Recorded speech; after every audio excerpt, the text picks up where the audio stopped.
I wasn't planning to go out that night, but after a rough day at work and a missed dinner with a flaky friend, I needed a distraction. The local bar, the Rusty Anchor, was a place I hadn't visited in years. It wasn't glamorous, but it had its charm. Dim lighting, an ancient jukebox with questionable music selections, and a dartboard in the corner that drew in the regulars like moths to a flame. The place was quieter than I expected for a Friday night. A handful of patrons were scattered across the worn-out stools, and the bartender, a burly guy named Mike, gave me a familiar nod. I ordered a whiskey sour and perched myself at the end of the bar, close enough to observe the room without being too noticeable. It was nice, just fading into the background for once. After nursing my drink for a while, I glanced toward the dartboard. It sat against the far wall, dimly illuminated by a flickering overhead light. A man was playing alone, his movements fluid but deliberate, as if he had all the time in the world.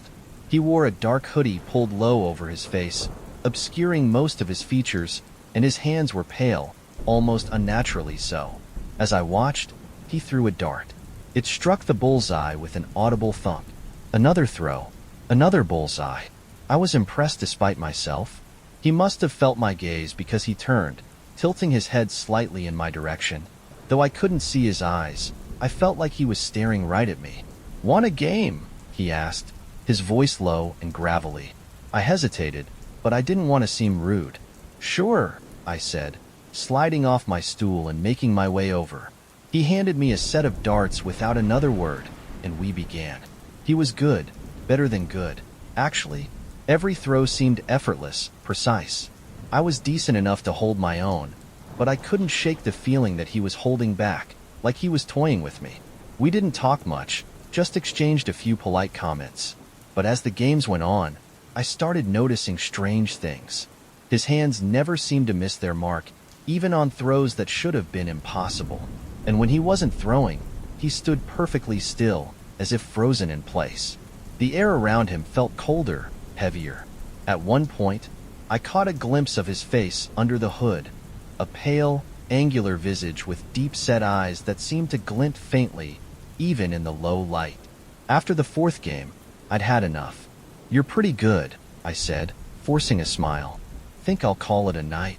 He nodded but didn't respond. I turned to leave but paused when I felt something brush against my shoulder. I turned back, but he was gone. The darts he'd been using were still embedded in the board, all clustered around the bullseye. I shivered and headed back to the bar.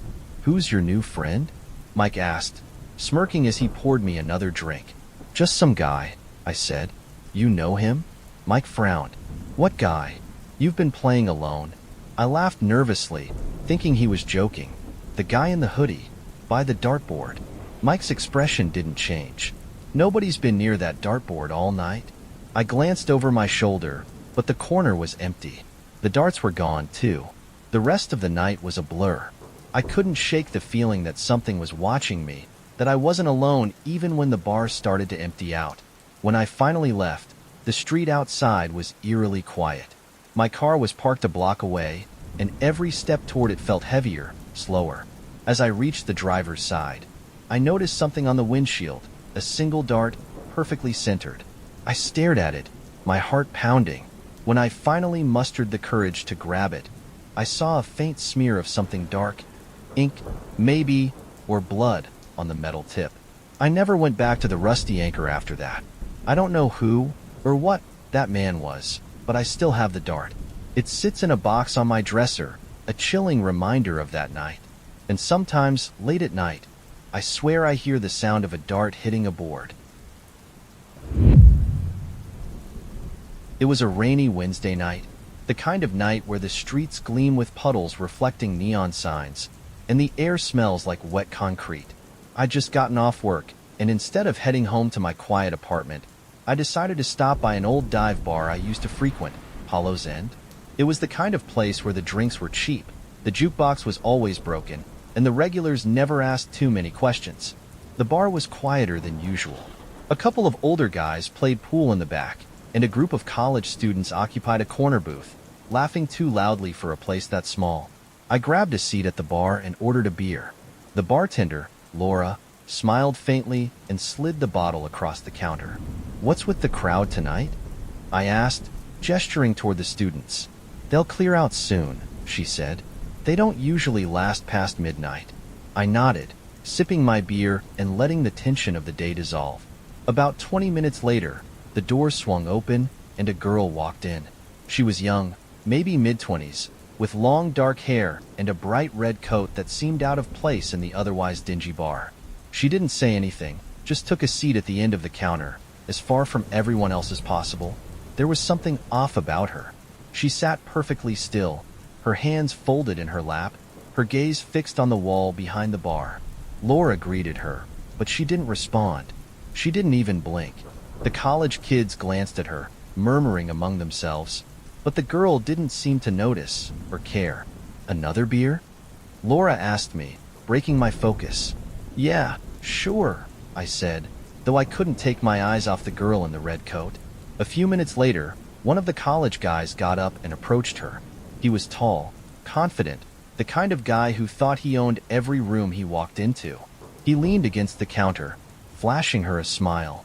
"Hey," he said, "you here alone?" The girl didn't answer. "Come on," he said, laughing awkwardly. "Don't be like that. Let me buy you a drink." She turned her head slowly, her movements stiff and unnatural, and looked at him. I couldn't see her face from where I was sitting, but whatever she said, or did, made the guy freeze. His smile vanished, and his face went pale. Without another word, he stumbled back to his booth, grabbed his friends, and left the bar in a hurry. Laura and I exchanged a look, but neither of us said anything. The girl stayed where she was, unmoving. I finished my beer and decided it was time to head out. As I stood up, she turned her head toward me. For the first time, I got a good look at her face. Her eyes were hollow. Not metaphorically, literally hollow. Empty sockets stared back at me, dark and endless, and her skin was pale, almost translucent. I stumbled back, knocking over my bar stool. "You okay, man?" Laura asked, her voice cutting through the haze of my panic. I looked back at the girl, but she was gone. The red coat was still draped over the back of her chair, but she wasn't there. I grabbed my coat and left without explaining. Outside, the rain had picked up, pounding against the pavement. As I walked to my car, I felt like I was being watched. The streets were empty, but every shadow seemed alive, every reflection in the puddles distorted. When I reached my car, I froze. She was standing at the end of the block, her red coat vivid against the darkness.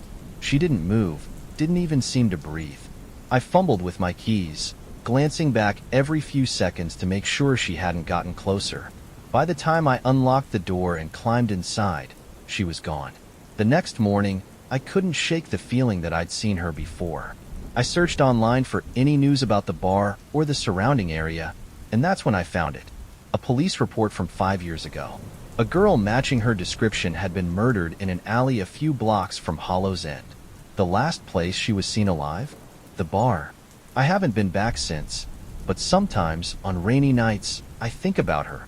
The girl in the red coat. And every so often, when I'm driving home late, I catch a glimpse of red in my rearview mirror. It was a late Saturday night, and I had just finished a long shift at the restaurant where I worked as a line cook. The heat of the kitchen, the clatter of dishes, and the endless stream of orders had left me drained, but I wasn't ready to go home. Instead, I decided to stop by the Lantern, a bar just a few blocks away. It wasn't fancy, but it was open late and always had a seat for someone looking to wind down. When I arrived, the place was surprisingly empty for a weekend. A couple of regulars sat hunched over their drinks at the bar, and a pair of women chatted softly at a corner table. The bartender, Jake, greeted me with a nod as I slid onto a stool and ordered my usual, a whiskey on the rocks. As I nursed my drink, the door creaked open and a man walked in. He was tall and broad-shouldered, wearing an old trench coat that dripped rainwater onto the floor. His face was gaunt, with sunken eyes and a sharp jawline that made him look like he'd stepped out of a noir film. He moved to the far end of the bar and sat down without a word. Jake approached him, but the man waved him off. "I'm waiting for someone," he said in a voice that was deep and gravelly. almost unnatural. There was something about him that immediately put me on edge. He didn't order a drink, didn't check his phone, didn't even look around the room. He just sat there, perfectly still, staring at the empty glass in front of him. I tried to ignore him, but it was impossible. The air around him felt heavy, like the room had grown colder since he arrived. An hour passed, and the man didn't move. The bar began to clear out as the other patrons finished their drinks and headed home. By midnight, it was just me, Jake, and the man in the trench coat. "You waiting for someone too?" Jake asked me, breaking the silence. "No," I said, glancing at the man. "Just winding down." Jake shrugged and started cleaning glasses. The man didn't react. I finished my whiskey and was about to leave when the man finally spoke. "Can I borrow your phone?" he asked, turning to look at me. His voice sent a chill down my spine. It wasn't just deep. It was hollow, like it echoed from somewhere far away. Against my better judgment, I pulled my phone from my pocket and handed it to him. He took it with a nod and dialed a number, holding the phone to his ear. "Where are you?" he said after a moment. His expression didn't change, but his tone grew more insistent. "You were supposed to meet me. Don't you remember?" I exchanged a nervous glance with Jake, who looked just as uneasy as I felt. The man spoke a few more words into the phone, his voice growing quieter, before he handed it back to me. "Thanks," he said. I looked at the screen, but there was no call history. No number. Just the home screen staring back at me. "Who were you calling?" I asked, my voice trembling. He didn't answer. Instead, he stood up and walked toward the door. Just before he stepped outside, he turned back to look at me. "You should go home," he said. The door closed behind him, and the room fell silent. Jake and I stared at each other, neither of us knowing what to say. I finished my drink and left a few minutes later, the unease following me out the door. When I stepped into the street, the man was nowhere to be seen. The rain had stopped, but the air was still damp and cold. I walked to my car, glancing over my shoulder every few steps, but the streets were empty. That night, I couldn't sleep. I kept thinking about the man, his voice, and the way he'd looked at me before he left. The next morning, I checked my phone again, hoping to find some explanation for what had happened. That's when I noticed something strange. In my recent calls, there was a number I didn't recognize. I dialed it, half expecting it to go to voicemail. Instead, I heard a faint, static-filled voice on the other end. "Where are you?" it said. "You were supposed to meet me." My blood ran cold as I dropped the phone. I tried calling the number again later, but it was disconnected. I haven't been back to the lantern since that night, but sometimes, when I'm alone, my phone rings, and the caller ID shows no name or number. I never answer, but I always hear the same thing when I check the voicemail. "Where are you? Don't you remember?" It was a slow night at the Crimson Tap, a bar tucked away on a quiet street that most people only visited by accident. I'd been there a handful of times, but this night felt different from the moment I walked in. The usual hum of chatter and laughter was absent, replaced by a strange stillness that seemed to cling to the air. There were only a few patrons scattered around. An older man hunched over a beer at the bar, a couple playing cards at a table near the window, and a woman sitting alone in the corner booth. She caught my attention immediately, not because she was doing anything strange, but because she wasn't doing anything at all. Her long, dark hair fell across her face, hiding most of her features, and she sat perfectly still, staring at the empty table in front of her. The booth's dim light cast long shadows across the room, making her almost blend into the background.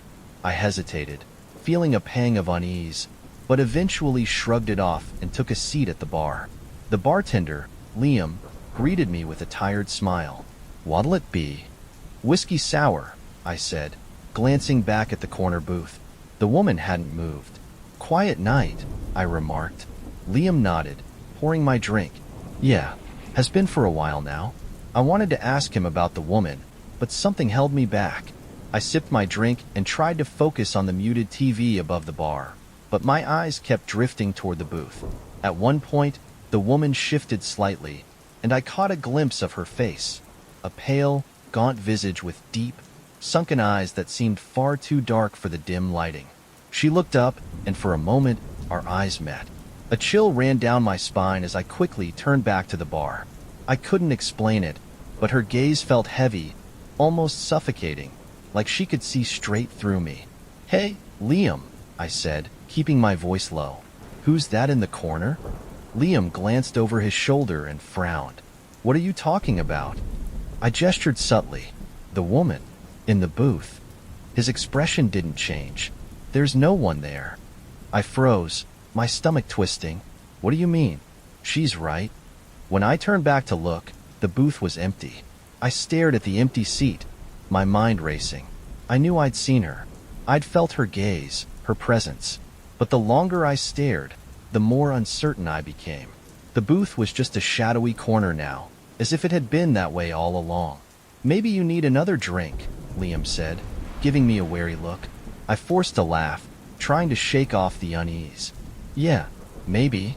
The rest of the night passed uneventfully. The older man left, the couple finished their game, and soon it was just me and Liam. He started cleaning up, and I debated whether to ask him about the booth again when the sound of a soft whisper stopped me cold.